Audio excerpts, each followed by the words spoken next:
إله إلا الله وأشهد أن محمدا عبده ورسوله أرسله بالهدى ودين الحق ليظهره على الدين كله ولو كره المشركون اللهم صل على محمد وعلى آل محمد أما بعد فإن خير الحديث كتاب الله وخير الهدي هدي محمد صلى الله عليه وسلم وشر الأمور محدثاتها فكل محدثة بدعة وكل بدعة ضلالة أعوذ بالله من الشيطان الرجيم يا أيها الذين آمنوا اتقوا الله حق تقاته ولا تموتن إلا وأنتم مسلمون بسم الله الرحمن الرحيم وإبراهيم الذي وفى الله أكبر الله أكبر الله أكبر لا إله إلا الله الله أكبر الله أكبر ولله الحمد റബ്ബ് സുബ്ഹാനഹു വ തആലയുടെ നിയമനിർദ്ദേശങ്ങൾ ജീവിതത്തിൻ്റെ മുഴുവൻ മേഖലകളിലും സൂക്ഷിച്ച് ശ്രദ്ധിച്ച് ജീവിക്കണമെന്ന് നമ്മൾ ഏവരെയും ഓർമ്മപ്പെടുത്തുകയാണ്, വസിയ്യത്ത് ചെയ്യുകയാണ്. റബ്ബ് സുബ്ഹാനഹു വ തആലയുടെ അതിമഹത്തായ തൗഫീഖ് കൊണ്ട് ഒരു ബലിപെരുന്നാളിൽ കൂടി ജീവിച്ചിരിക്കാൻ, ഈ ഇബാദത്തുകളിൽ പങ്കെടുക്കാൻ നമുക്ക് റബ്ബ് സുബ്ഹാനഹു വ തആല തൗഫീഖ് നൽകിയിരിക്കുകയാണ്. എല്ലാവർക്കും ഈദുൽ അദ്ഹ ആശംസകൾ നേരുകയാണ്. സഹോദരി സഹോദരന്മാരെ, നമ്മൾ ഈ ആഘോഷത്തിൽ പങ്കെടുക്കുമ്പോൾ ഇസ്ലാമിലെ ഈ ആഘോഷത്തിൻ്റെ ഒരു പ്രത്യേകത നോക്കൂ. അല്ലാഹു സുബ്ഹാനഹു വ തആലയുടെ പ്രവാചകൻ പഠിപ്പിച്ചത് പ്രകാരം കുളിച്ച് പുതുവസ്ത്രങ്ങൾ അണിഞ്ഞ് നമ്മൾ ആഘോഷ ദിവസം എങ്ങോട്ടാണ് പോകുന്നത്? പള്ളിയിലേക്ക്. മഴ ഇല്ല എന്ന് നമ്മൾ ധരിക്കുന്ന സന്ദർഭത്തിൽ ഈദ്ഗാഹിലേക്ക് അല്ലാഹു അക്ബർ ഉച്ചരിച്ചുകൊണ്ട് ഇബാദത്തിന് വേണ്ടി, ഉത്ബോധനത്തിന് വേണ്ടിയാണ് പോകുന്നത്. അഥവാ ഒരു ആഘോഷം വരുമ്പോഴും ആ ആഘോഷം അള്ളാഹുവിനെ തക്ബീർ ചെയ്തുകൊണ്ട്, അവനെ സ്തുതിച്ചുകൊണ്ട്, ലാ ഇലാഹ ഇല്ലല്ലാഹ് കൂടുതൽ കൂടുതൽ പറഞ്ഞുകൊണ്ട് നാം നീങ്ങുന്നത് യഥാർത്ഥ ആഘോഷം നമുക്ക് കിട്ടാനാണ്. യഥാർത്ഥ പെരുന്നാൾ, യഥാർത്ഥ ആഘോഷം ഒരു ദിവസമല്ല, ഒരു ദിവസം 50,000 വർഷമായ, നമുക്കൊരു സംശയവും ഉണ്ടാകാൻ പാടില്ലാത്ത മരണാനന്തര ജീവിതമാണ്. നുസുലം മിൻ ഗഫൂരിർ റഹീം, പാപങ്ങൾ പൊറുക്കുന്നവനും കരുണാനിധിയുമായ റബ്ബിൻ്റെ വിരുന്ന്. ആ വിരുന്നാണ് സ്വർഗം എന്ന് പറയുന്നത്. അതാണ് ഒരു വിശ്വാസിയുടെ ആത്യന്തികമായ ലക്ഷ്യം. ആ ലക്ഷ്യത്തിലേക്ക് എത്താനാണ് ആരോരുമില്ലാത്ത ഒരു പ്രദേശം. ആ പ്രദേശത്താണ് റബ്ബ് സുബ്ഹാനഹു വ തആലയുടെ നിർദ്ദേശപ്രകാരം മഹാനായ ഇബ്രാഹിം നബി അലൈഹിസ്സലാം അവിടുന്ന് പ്രാർത്ഥിക്കുകയാണ്, റബ്ബി ജഅൽനി, അല്ലാഹുവേ നീ എന്നെ ആക്കി തീർക്കണം. അതുപോലെ തന്നെ മുഖീമുസ്സലാ, നമസ്കാരം നിർവഹിക്കുന്നവരിൽ നീ എന്നെ എത്തിക്കണം. അത് പറയാനുള്ള കാരണം റബ്ബനാ ഇന്നി അസ്കൻതു മിൻ ദുർരിയതി ബിവാദിൻ ഗൈരി ദീ സർഇൻ ഇൻദ ബൈതിക്കൽ മുഹറം. അല്ലാഹുവേ നിന്റെ പരിശുദ്ധമായ ഭവനത്തിൻ്റെ അടുത്ത് കൃഷിയൊന്നുമില്ലാത്ത ഈ സ്ഥലത്ത് റബ്ബേ ഞാൻ എൻ്റെ സന്താനത്തെ, എൻ്റെ കുടുംബത്തെ ആക്കിയിരിക്കുകയാണ്.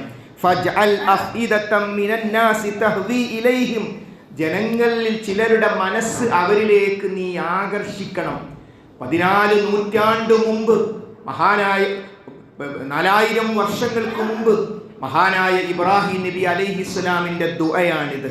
നോക്കൂ, ഇന്ന് ലോകത്തിൻ്റെ കേന്ദ്രമാണ് മക്ക. ഈ ഭൂമിയുടെ മധ്യഭാഗമാണ് മക്ക. അവിടെ തവാഫും നമസ്കാരവും ഇല്ലാത്ത ഒരു സമയവുമില്ല. അവിടെ എല്ലാ കായികനികളും നമുക്ക് ഇന്ന് ലഭ്യമാണ്. ആ പ്രാർത്ഥനയുടെ ഫലം നോക്കൂ, ഒരു പ്രാർത്ഥനയ്ക്ക് എത്രമാത്രം വലിയ ഫലമുണ്ടാക്കാൻ പറ്റും എന്നതിൻ്റെ ഏറ്റവും വലിയ തെളിവാണ് ഇബ്രാഹിം നബി അലൈഹിസ്സലാമിൻ്റെ ആ പ്രാർത്ഥന. അതുകൊണ്ട് ജനങ്ങൾ അങ്ങോട്ട് ആകർഷിക്കപ്പെട്ടു. അവിടെ സംസം എന്ന മഹത്തായ അത്ഭുതമുണ്ടായി. കച്ചവട സംഘങ്ങളൊക്കെ അവിടെ നിർത്താൻ തുടങ്ങി. അവിടെ വമ്പിച്ച ടൗൺഷിപ്പ് വന്നു. അങ്ങനെ പതിനായിരങ്ങൾ ലക്ഷങ്ങൾ ഹജ്ജിനായി ഉംറക്കായി നിരന്തരമായി വന്നുകൊണ്ടേയിരിക്കുന്നു. ഈ ബലി പെരുന്നാൾ നമ്മോട് നൽകുന്ന ഏറ്റവും പ്രധാനപ്പെട്ട സന്ദേശം എന്ന് പറയുന്നത് മഹാനായ ഇബ്രാഹിം നബി അലൈഹിസ്സലാം നമുക്ക് പഠിപ്പിച്ചിട്ടുള്ള സുപ്രധാനമായ സന്ദേശം, കടമകൾ പൂർത്തിയാക്കിയ ഇബ്രാഹിം. എന്തൊക്കെ അല്ലാഹു സുബ്ഹാനഹു വ തആല ഇബ്രാഹിം നബി അലൈഹിസ്സലാമിനോട് കൽപ്പിച്ചുവോ അത് പൂർണ്ണമായും നിറവേറ്റി അവിടുന്ന് ഈ ലോകത്തോട് വിട പറഞ്ഞു. സഹോദരീ സഹോദരന്മാരെ, കണ്ണടക്കും മുമ്പ് എൻ്റെ മകളുടെ വിവാഹം ഒന്ന് നടക്കണം, കണ്ണടക്കും മുമ്പ് എൻ്റെ മോനൊരു ജോലി കിട്ടണം. ഇതൊക്കെ നമ്മുടെ ആഗ്രഹമാണ്, ഒരു കുഴപ്പവുമില്ല. ഹലാലായ ഉദ്ദേശങ്ങളെല്ലാം നമുക്കാകാം. അതോടൊപ്പം അതിനേക്കാളും പ്രധാനം, നമ്മൾ ഖബറിലേക്ക് പോയാലും നമ്മുടെ മകളുടെ വിവാഹം നടക്കും. നമ്മൾ ഖബറിലേക്ക് പോയാലും നമ്മുടെ മകളൊരു വീടുണ്ടാകും. പക്ഷേ നമ്മൾ ഖബറിലേക്ക് പോയ ശേഷം നമുക്ക് ചെയ്യാൻ പറ്റാത്ത ചില കാര്യങ്ങളുണ്ട്. നമുക്ക് ആരോഗ്യമുണ്ട്, നമുക്ക് സമ്പത്തുണ്ട്, പക്ഷേ നമ്മൾ ഹജ്ജ് ചെയ്തില്ല. അത് ഖബറിൽ പോയതിനു ശേഷം സാധ്യമല്ല. അതുകൊണ്ട് നമ്മുടെ ഇസ്ലാം പൂർത്തീകരിക്കണം. നമസ്കാരത്തിന്റെ കാര്യത്തിലുള്ള അശ്രദ്ധ നമുക്ക് മാറ്റിയെടുക്കണം.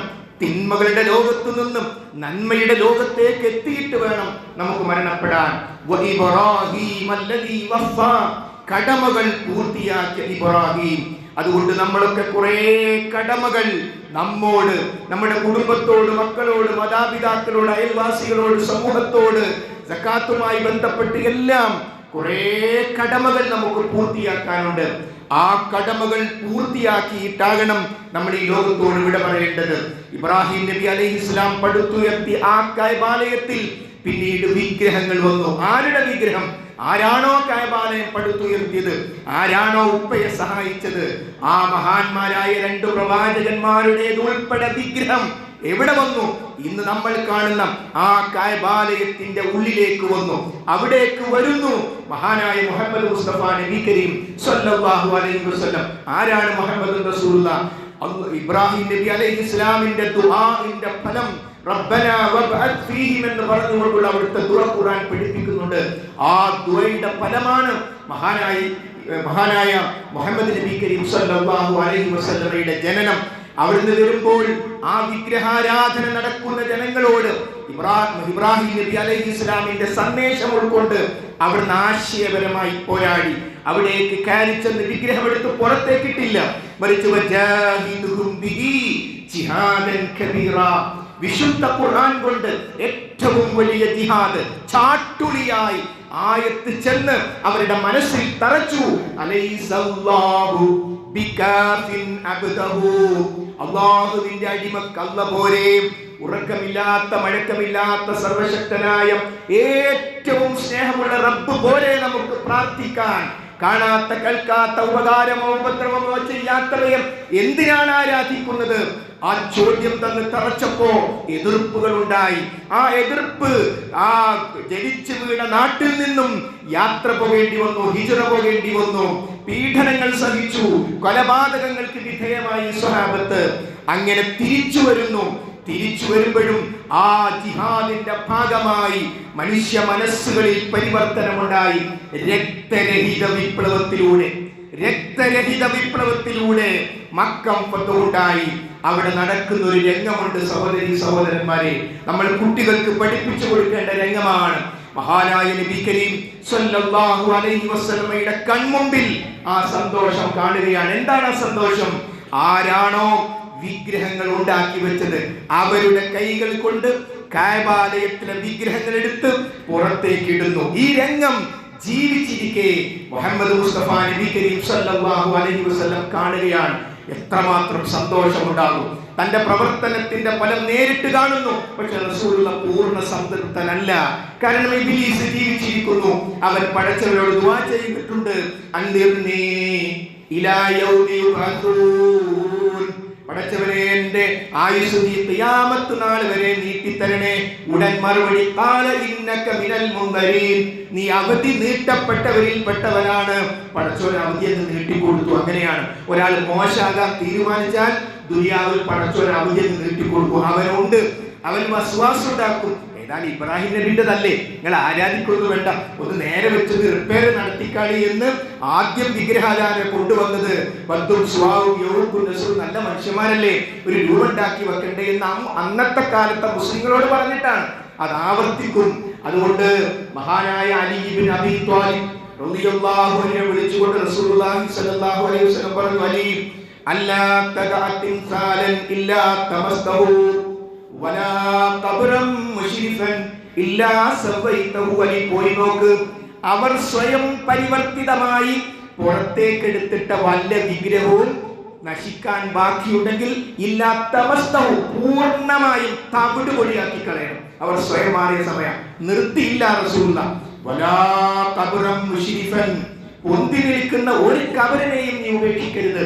ഇല്ലാ സവൈതഹു, അതിനെ സമതരപ്പ. കബർ പൊളിക്കാൻ പറഞ്ഞില്ല, കബറിന്റെ മുകളിലുള്ള എക്സ്ട്രാ ഫിറ്റിംഗ് പൊളിച്ച് വിഗ്രഹാരാധനയോട് സമപ്പെടുത്തി ചാരങ്ങളെ. ആര്? ഹബീബായ നബി കരീം സ്വല്ലല്ലാഹു അലൈഹി വസല്ലം. പച്ച നിറമുള്ള വിഗ്രഹം, അതാണ് കെട്ടിപ്പൊന്തിച്ച കബറിന്റെ അടുത്ത് നടക്കുന്നത്. അത് വിഗ്രഹാരാധനയാണ് എന്നർത്ഥം. സ്വഹീഹ് മുസ്ലിമിൽ കാണാം, ഇവിടെ പൊളിക്കാൻ പറഞ്ഞ കബർ യഅനി ഖുബൂറൽ മുസ്ലിമീൻ, മുസ്ലിമീങ്ങളുടെ കബറാണ് എന്ന്. നമ്മുടെ നാട്ടിലും ചുറ്റുഭാഗങ്ങളിലും ഏറ്റവും വേദനിക്കേണ്ടത്, ഇബ്രാഹിം നബി അലൈഹിസ്സലാം പ്രാർത്ഥിച്ചു, വജ്നുബിനി വബനിയ അൻ നഅബുദൽ അസ്നാം, പടച്ചവനെ എന്നെയും എൻ്റെ സന്താനങ്ങളെയും വിഗ്രഹാരാധനയിൽ നിന്ന് കാത്തുരക്ഷിക്കണേ. നമ്മളൊരു മൗലവി ദ്വാരക്കാണ്, പടച്ചവനെ ഞങ്ങളെയും ഞങ്ങളുടെ മക്കളെയും വിഗ്രഹാരാധനയിൽ നിന്ന് കാത്തുരക്ഷിക്കണം. അങ്ങനെ ദ്വാരക്കുന്നത്? ഇവിടെ ആരെങ്കിലും വിഗ്രഹങ്ങൾ ആരാധിക്കുന്നത്? ഇതാരാ പ്രാർത്ഥിച്ചത്? ഒരു പ്രവാചകൻ ഉണ്ടാക്കി വെച്ചൊരു വിഗ്രഹത്തെ ആരാധിക്കൽ മാത്രമല്ല വിഗ്രഹാരാധന.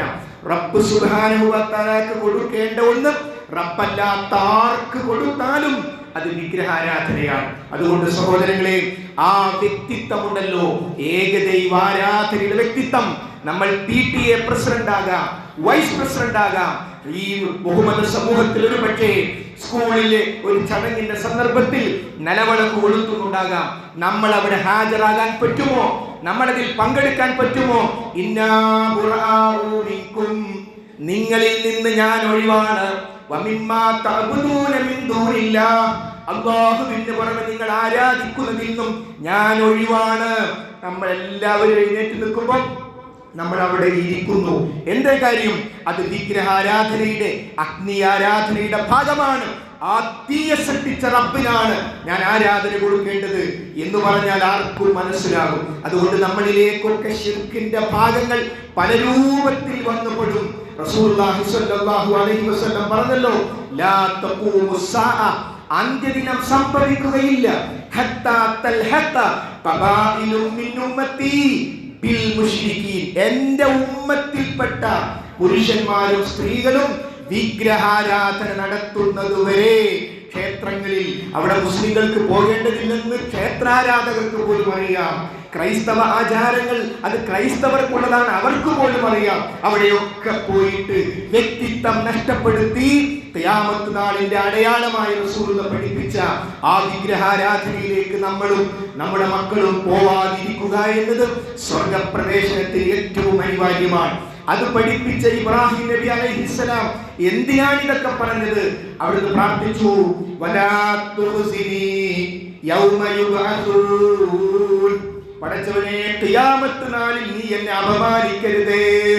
ജീവിതം മുഴുവൻ പടച്ചവൻ ഒഴിഞ്ഞു വെച്ച സ്വന്തം മകനെ ബലിയെടുക്കാൻ പറഞ്ഞപ്പോൾ തയ്യാറായി, പക്ഷേ മകനെ അറുക്കരുതില്ലെന്ന് പടച്ചവൻ പറഞ്ഞല്ലോ. അങ്ങനെ എല്ലാം ത്യജിച്ച ഇബ്രാഹിം നബി അലൈഹിസ്സലാം പേടിച്ചു, പടച്ചവനെ ഖിയാമത്ത് നാളിൽ ഞാൻ എത്തുമ്പോ വലാ തുഖ്സിനി യൗമ യുബ്അസൂൻ, നീ എന്നെ അപമാനിക്കല്ല റബ്ബേ. ഈ ബോധമാണ് സഹോദരീ സഹോദരങ്ങളെ നമുക്കുണ്ടാകേണ്ടത്. ഇബ്രാഹിം നബി അലൈഹിസ്സലാം ആ വിജയിക്കാൻ കാരണം ഒപ്പം ഹാജറ ബീവി ഉണ്ടായിരുന്നു, മകൻ ഇസ്മായിൽ നബി അലൈഹിസ്സലാം ഉണ്ടായിരുന്നു. ആ കഅബാലയത്തിൽ ഇന്ന് നമ്മൾ പോകുന്ന അതേ കഅബാലയത്തിന്റെ ആ മണ്ണിൽ ആ ഉമ്മയെയും മകനെയുമാക്കി പോകുമ്പോ ഹാജറ ബീവി ചോദിച്ചു, അല്ലാഹു സുബ്ഹാനഹു വ തആല പറഞ്ഞിട്ടാണോ അങ്ങ് ഞങ്ങളെ ഇവിടെ ഉപേക്ഷിക്കുന്നത്? അവിടുന്ന് പറഞ്ഞു, നഅം, എങ്കിലൊരു പ്രശ്നവുമില്ല, പടച്ചവൻ പറഞ്ഞിട്ടാണല്ലേ എന്നെയും ഈ പൊന്നോമന ചോര പൈതലിനെയും ഇവിടെ ആക്കി അങ്ങ് പോകുന്നത് ശരി, പ്രശ്നമില്ല. ആ മതബോധമുള്ള ഉമ്മ, ആ ഉമ്മമാരാണ് നമ്മുടെ ഭാര്യമാരും നമ്മുടെ ഉമ്മമാരും നമ്മുടെ പെൺമക്കളുമായി തീരേണ്ടത്. ആ ഒരു ബോധത്തിലേക്കാണ്. ആ ഒരു ബോധമുള്ള ഒരു ഉമ്മ വന്നാൽ, ഒരു മകൻ വന്നാൽ, ഒരു ഉപ്പ വന്നാൽ പിന്നീട് ടെൻഷൻ ഒഴിവാക്കാൻ, പിന്നീട് പരീക്ഷയിൽ തോറ്റപ്പോ ആ വിഷമം ഒഴിവാക്കാൻ മയക്കുമരുന്ന് ഉപയോഗിക്കേണ്ട ഗതികേട് വരില്ല. മയക്കുപയോഗിച്ചാൽ ജീവിതം തന്നെ മയങ്ങിപ്പോകും, അകാല വാർദ്ധക്യത്തിലേക്കെത്തും, കുടുംബത്തിനും സമൂഹത്തിനും പ്രയാസമാകും. അതുകൊണ്ട് മയക്കുമരുന്നിനുള്ള പരിഹാരമുണ്ട്. ദിക്റുള്ളയിലേക്കുള്ള മടക്കമാണ് ദീനി കുടുംബം. കുടുംബത്തിലെത്താൻ എന്തെന്നില്ലാത്ത സന്തോഷം. അതുകൊണ്ട് ആഭ്യന്തരമന്ത്രി സ്ഥാനമേൽക്കുന്ന ആളുകളാണ് യഥാർത്ഥത്തിൽ ഉമ്മമാർ. ഞാൻ ചോദിക്കട്ടെ, ഈ പെരുന്നാൾ ആഘോഷത്തിന്റെ സന്ദർഭത്തിൽ ധാരാളം സ്ത്രീകൾ അൽഹംദുലില്ലാഹ് ഇവിടെ എത്തി. ഇതിനേക്കാൾ പ്രധാനമല്ലേ യൗമുൽ ജുമുഅ? സഹോദരിമാരെ, ഈ പെരുന്നാൾ ദിവസം ഒരു തീരുമാനമെടുക്കണം. നമുക്ക് വെള്ളിയാഴ്ച പള്ളികളിൽ സ്ഥിരമായി പോകണം. നമ്മുടെ മക്കളെ കൊണ്ടുപോകണം. ദീന് കിട്ടാൻ, ആഴ്ചയിൽ ഒരു ദീന് കിട്ടാൻ. പുരുഷന്മാരും ആ കാര്യം ശ്രദ്ധിക്കുക. ചിലർ കൊറോണ കാലത്ത് പോയതാ പള്ളിയിൽ നിന്ന്, പിന്നെ സ്ത്രീകൾ അങ്ങോട്ട് വന്നിട്ടില്ല. വരണം, കാരണം നമുക്ക് ദീന് കിട്ടേണ്ട കേന്ദ്രമാണത്. ഇബ്രാഹിം നബി അലൈഹിസ്സലാമിന്റെ മകനുണ്ടല്ലോ, ഇഫ്അൽ മാ തുഅ്മർ. ഉപ്പ എന്താണോ പടച്ചോൻ കൽപ്പിച്ചത് അതങ്ങ് നിറവേറ്റിക്കൊള്ളുക. ആ മക്കളാണ് നമുക്കുണ്ടാകേണ്ടത്. അതുകൊണ്ട് സഹോദരങ്ങളെ, ഒരു പ്രാർത്ഥന നമ്മൾ ഒരിക്കലും മറക്കരുത്. ഇബ്രാഹിം നബി അലൈഹിസ്സലാമിന്റെ സുപ്രധാനമായ പ്രാർത്ഥനയാണത്. റബ്ബി ജഅൽനി മുഖീമസ്സലാ. പടച്ചവനെ, നീ എന്നെ നമസ്കാരം നിർവഹിക്കുന്നവരിൽ വമിൻ ദുരിയത്തി, എന്റെ കുടുംബത്തെയും നമസ്കാരം മുറപ്രകാരം നിർവഹിക്കുന്നവരിൽ നീ ആക്കേണമേ. എന്നിട്ടൊരു കാര്യം കൂടി, റബ്ബനാ വതഖബ്ബൽ ദുആ.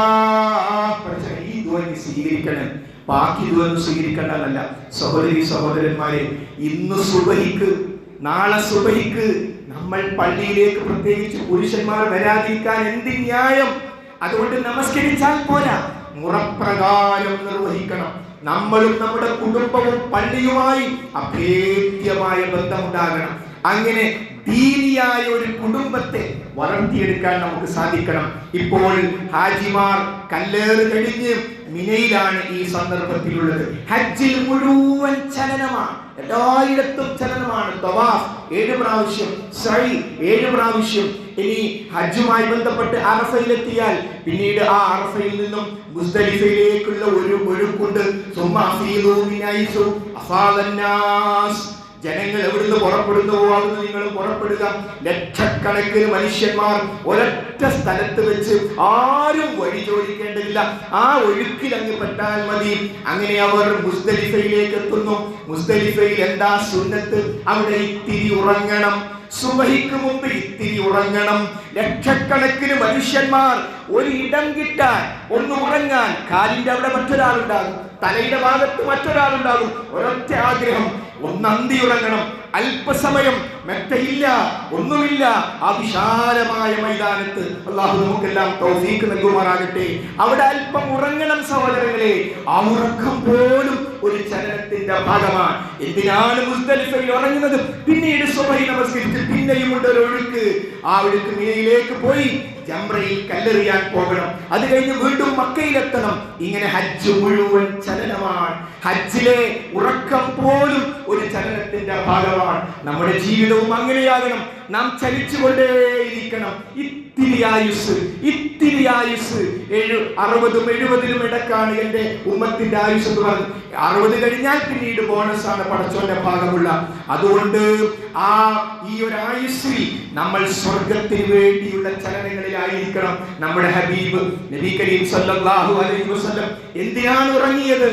സുബഹിക്കും എഴുന്നേൽക്കണം. അവർക്ക് പറഞ്ഞു, മറ്റ് കാരണങ്ങളില്ലെങ്കിൽ, ദീൻ പഠിക്കുക, മറ്റുള്ളവർക്ക് ഉപകാരം ചെയ്യുക പോലെയുള്ള കാരണങ്ങളില്ലെങ്കിൽ ഇശ കഴിഞ്ഞാൽ പെട്ടെന്ന് ഉറങ്ങണം. എന്തിന്?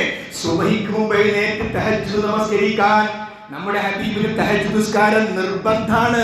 നമുക്ക് ഏറ്റവും പ്രധാനപ്പെട്ട സുന്നത്താണ്. അതുകൊണ്ട് ഒരു മാറ്റം നമുക്ക് വേണം. അല്ലാഹു തൗഫീഖ് ചെയ്യുമാറാകട്ടെ. മരണം തടയാൻ സാധ്യമല്ലല്ലോ. അതുകൊണ്ട് ചലിച്ചുകൊണ്ടേയിരിക്കുക. നന്മയിലേക്കുള്ള ചലനം വളരെ പ്രധാനമാണ്.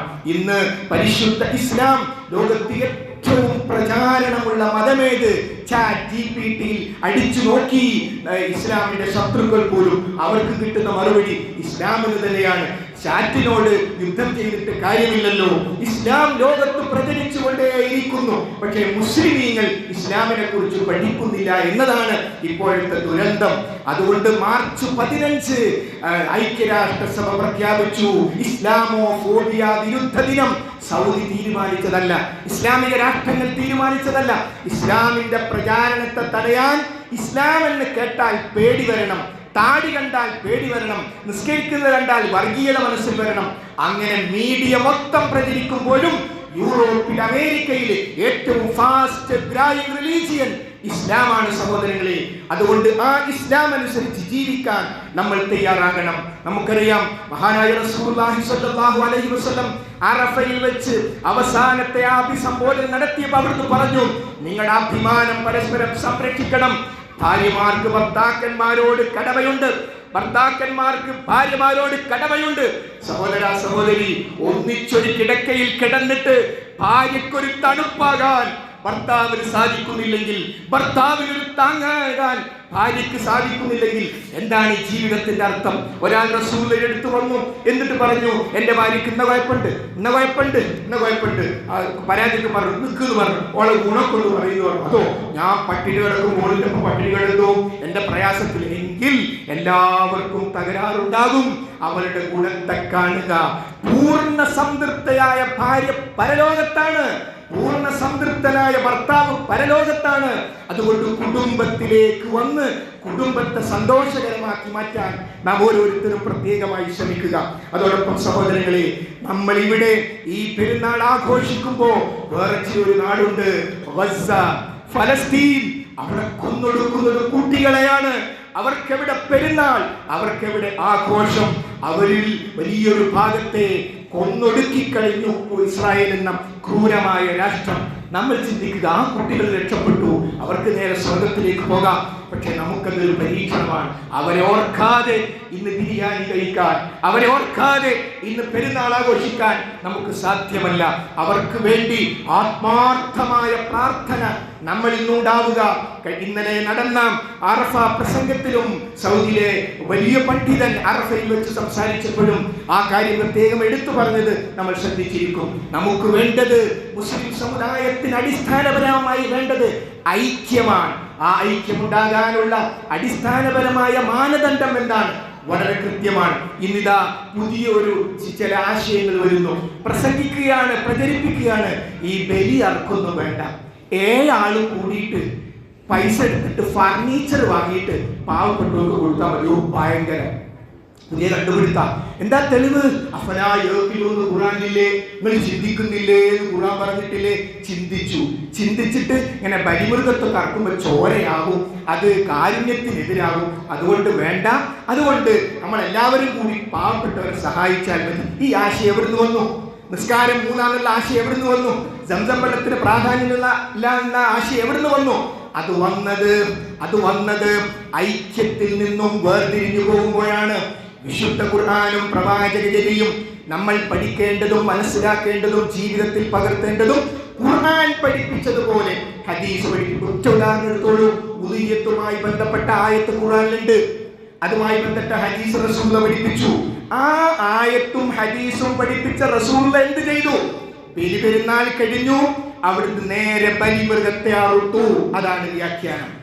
ഈ ആയത്തും ഹദീസും പഠിപ്പിച്ച റസൂലുള്ളാഹി സ്വല്ലല്ലാഹു അലൈഹി വസല്ലമയും സ്വഹാബത്തും ഈ ആയത്തിനെയും ഹദീസിനെയും എങ്ങനെ പ്രാവർത്തികമാക്കി? അതാണ് ശരിയായ വ്യാഖ്യാനം.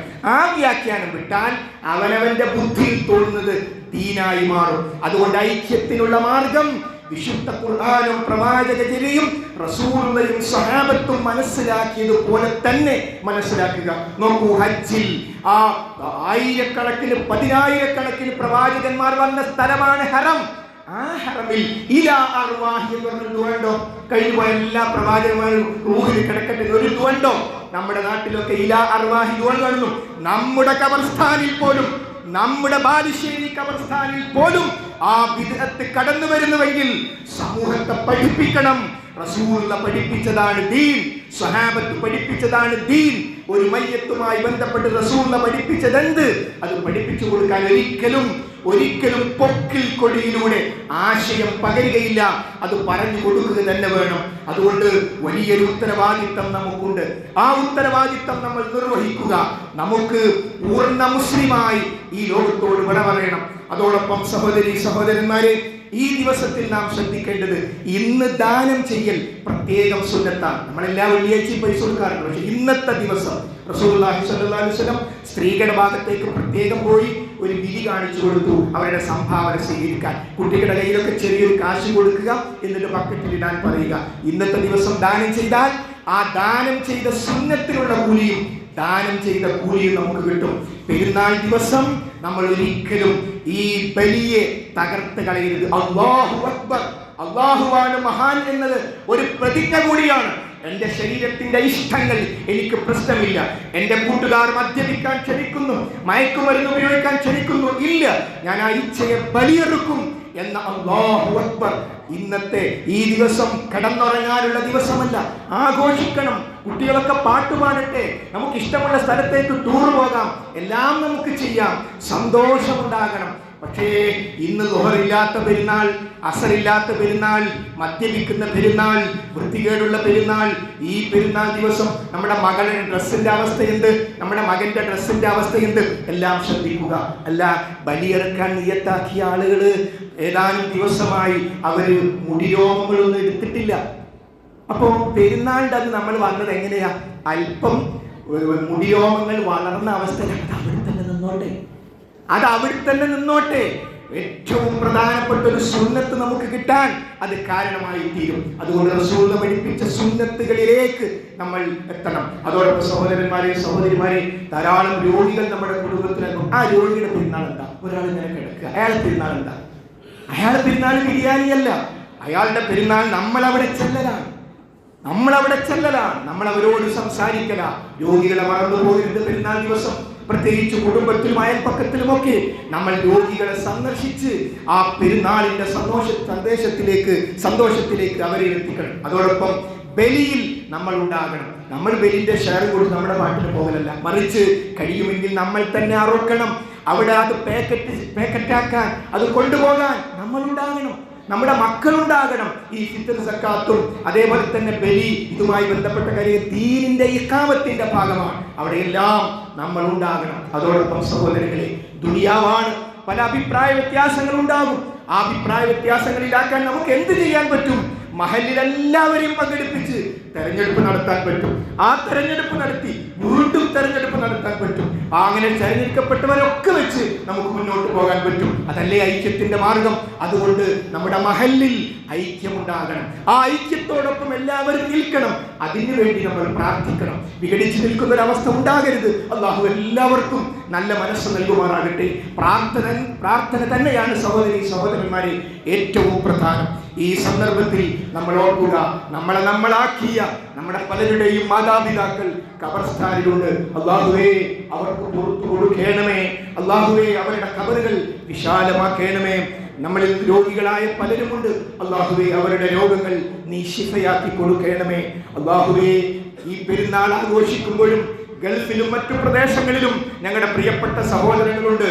അവർക്ക് പെരുന്നാളിന് നാട്ടിൽ വരാൻ ഇഷ്ടമില്ലാഞ്ഞിട്ടല്ല, പക്ഷേ ഉപജീവനം, മക്കളുടെ ഫീസ് കൊടുക്കണം, അവർക്ക് വസ്ത്രം കൊടുക്കണം, വീടുണ്ടാക്കണം. അതിനു വേണ്ടി പെരുന്നാൾ ആഘോഷിക്കുമ്പോൾ അവർ ഗൾഫിൽ നിൽക്കുന്നു, അവർ മറ്റ് രാജ്യങ്ങളിൽ നിൽക്കുന്നു. അല്ലാഹുവേ, അവർക്ക് നീ ബറക്കത്തും റഹ്മത്തും നൽകുമാറാകണേ. ഒന്നിച്ച് കുടുംബസമേതം സ്വർഗ്ഗത്തിൽ പോകുന്നവരിൽ നീ ഞങ്ങളെ ഉൾപ്പെടുത്തണമേ. അല്ലാഹുവേ, പലസ്തീനിൽ, ഗസയിൽ പ്രയാസം അനുഭവിക്കുന്ന ഞങ്ങളുടെ സഹോദരങ്ങൾക്ക് നീ ആശ്വാസം നൽകണമേ. ആ കുട്ടികൾക്ക് നീ സ്വർഗം നൽകണമേ. ഷഹീദായ ആളുകളുടെ ഷഹാദത്ത് അല്ലാഹുവേ നീ സ്വീകരിക്കണമേ. അല്ലാഹുവേ, ഞങ്ങളിൽ നിന്ന് ഞങ്ങൾക്ക് വേണ്ടി ദുആ ചെയ്യുന്ന സ്വാലിഹീങ്ങളായ സന്താനങ്ങളെയും ഇണകളെയും നീ ഞങ്ങൾക്ക് പ്രദാനം ചെയ്യണമേ. അല്ലാഹുവേ, നിന്റെ കലിമത്ത് തൗഹീദ് ഉച്ചരിച്ചുകൊണ്ട് ആ അന്ത്യയാത്ര നിന്റെ കലിമത്ത് തൗഹീദ് ഉച്ചരിച്ചുകൊണ്ടാകാൻ നീ ഞങ്ങൾക്ക് തൗഫീക്ക് നൽകണമേ. അല്ലാഹുവേ, പരസ്പരം സ്നേഹിക്കാൻ, ആദരിക്കാൻ, ആരോടും ബന്ധം വിച്ഛേദിക്കാതിരിക്കാൻ, വിച്ഛേദിച്ച ബന്ധങ്ങളെ നിനക്ക് വേണ്ടി പുനഃസ്ഥാപിക്കാൻ നീ ഞങ്ങൾക്ക് തൗഫീഖ് നൽകണമേ. റബ്ബനാ ലലംനാ അൻഫുസനാ വഇൻ ലം തഗ്ഫിർ ലനാ വതർഹംനാ ലനകൂനന്ന മിനൽ ഖാസിരീൻ. اللهم أجرنا من النار اللهم أجرنا من النار اللهم أجرنا من النار. ربنا تقبل منا إنك أنت السميع العليم وتب علينا إنك أنت التواب الرحيم. اللهم ربنا تقبل منا إنك أنت السميع العليم وتب علينا إنك أنت التواب الرحيم. ربنا آتنا في الدنيا حسنة وفي الآخرة حسنة وقنا عذاب النار. آمين آمين برحمتك يا أرحم الراحمين. وآخر دعوانا أن الحمد لله رب العالمين. الله أكبر الله أكبر الله أكبر لا إله إلا الله الله أكبر الله أكبر ولله الحمد. السلام عليكم ورحمة الله.